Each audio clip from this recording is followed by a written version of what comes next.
Hello, welcome back to my channel. This is William speaking. Just now I have run my 1 kilometer and then I came here to record this video. I hope everything will be fine when I'm recording. And now is roadside and there are some cars here. So I put my iPhone on top of one car, which is parking here along the road. And this road is not so noisy, and even there is a primary school nearby. And now I'm outside the enclosure of the exterior wall of this premier pro over this of this primary school, and now I'm under the canopy of in front of this door. There's nobody here, and it is a locked door, so there will be nobody coming out of this door to interrupt me. And I will, as usual, I will record a video which is almost 15 minutes or 20 minutes long about what I did this morning and what I will do this afternoon. And I hope I can express myself very clearly. Um, this for this morning, I watched a story from the Holy Bible.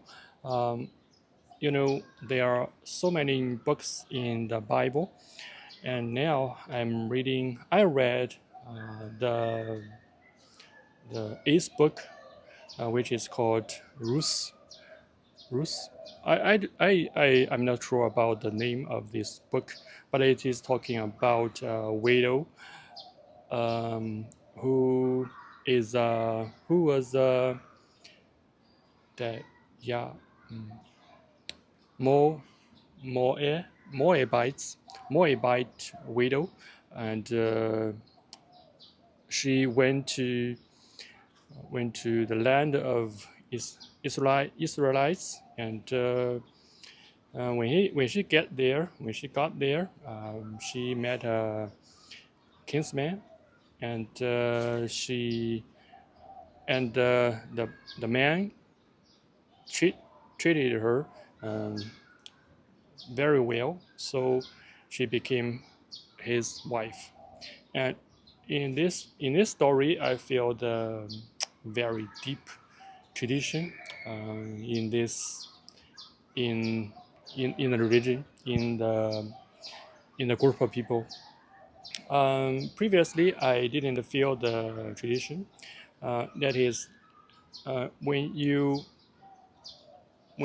became the wife of a person, and that person died, and you didn't have you don't have your son yourself.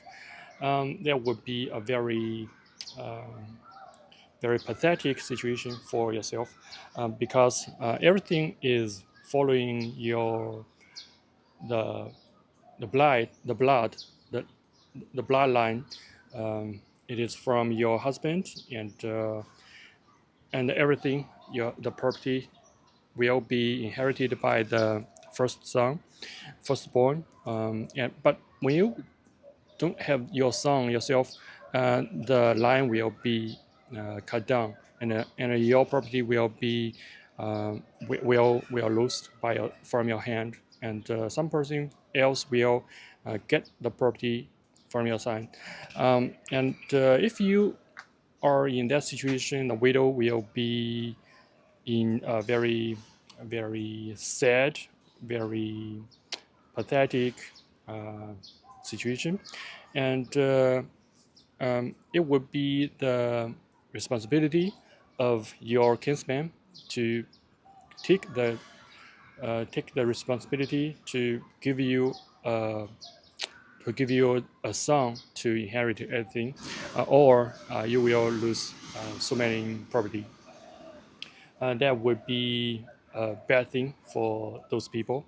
So so when this widow is called Ruth. I'm not sure about the pronunciation, but she met person, and this person is his relative, his brother of his father-in-law. Um, so and she has some land, and he has some land, and this person allowed her to uh, pick the wheat, pick the wheat from his land. And it is another tradition. Um, in their tradition, you have a field, and you group wheat in this field, but you can't. Um, when you harvest the wheat, you can't harvest the wheat too clean, because you need to leave the corner or the edge of your field to uh, you need to leave the wheat to other person, to those poor, those widow, those foreigners, those people who live a poorer life than you. You need to leave the wheat to them. So that is the tradition. So that is what happened in this story. The widow uh, went to a field. This field belonged to his relative, and his relative ran some had some servants, and the servants harvested the wheat. So this widow followed the group of people. They harvested the wheat, and he followed him to pick the wheat they lose. So that is a tradition. You can't make the field too clean. You need to lose something to let other people to pick it up, for those pathetic people, for those poor people, for the widows. So that is a tradition. And so the widow's relative was a very kind of people, and so the widow want him to be his kinsman redeemer. So that is a very that is also a tradition. What is a kinsman redeemer?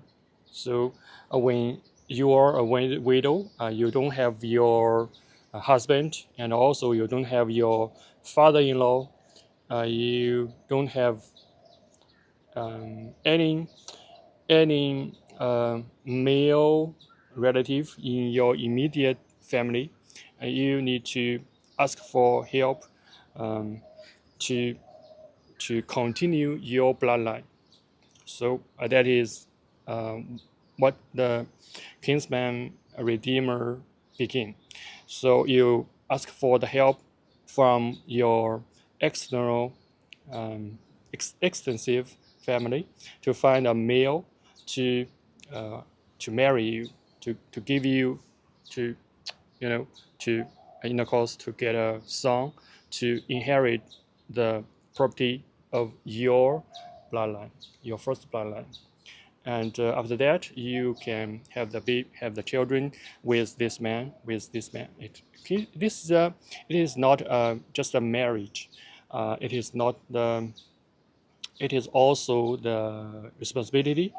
And if you will be the widow's redeemer, you will get a very high reputation to lead the people. You have the high reputation. So that is the and at last the man married her, and before that there is kind of a line to like a queue to there's some people he can who can marry this widow first, and some people at the second, and some people at the third, and this man is at the second. So before he married this widow, he asked the first man, the first redeemer, if he want to marry this widow, he can buy the property, and also at the same time he needs to marry the widow. But that man refused the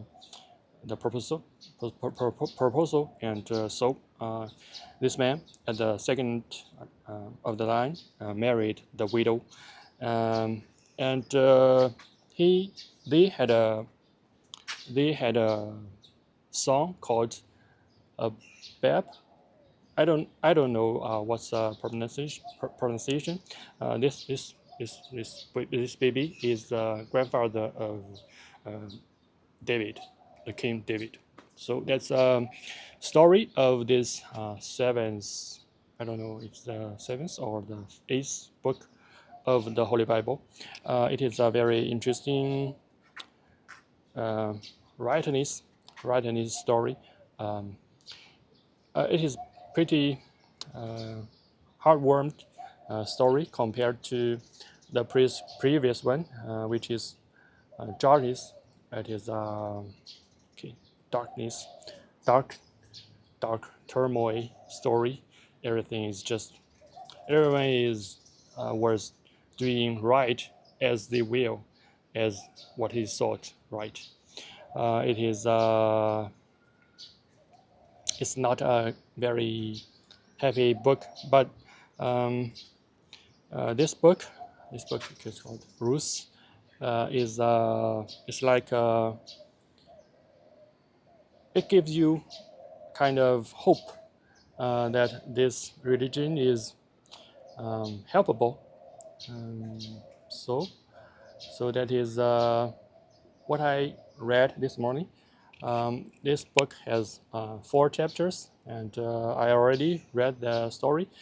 And the next one is Samuel. Samuel. Samuel. It is also another book. It is a long book. Has the first one.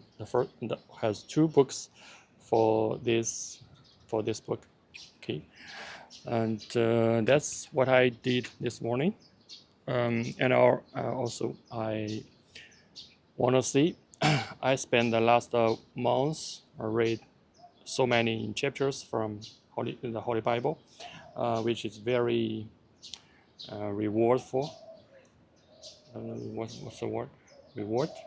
I got too many things from the reading. Uh,